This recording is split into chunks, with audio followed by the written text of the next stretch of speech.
Welcome to PLC programming in Allen Bradley with Studio 5000. My industrial projects, designing industrial electrical systems from scratch and managing, programming, and commissioning them in the field of industrial automation and automotive industry.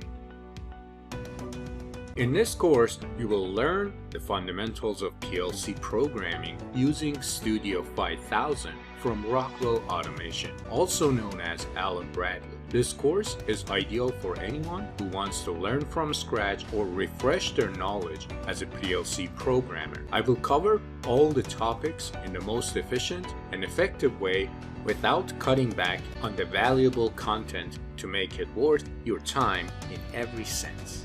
By the end of this course, you'll be able to develop your own basic PLC programs in ladder logic and will also be able to troubleshoot and debug any existing programs in Studio 5000 or RS Logix5000, which is the older version of this software.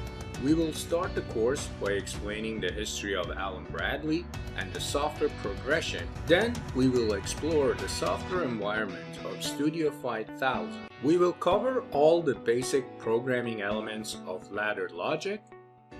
And once you're familiar with the tools available to you and know how to use them, we will work on a real-life example project. In this course, you will also learn the tricks and techniques that will boost your programming speed and troubleshooting skills. Thank you for choosing my course, and let's learn together.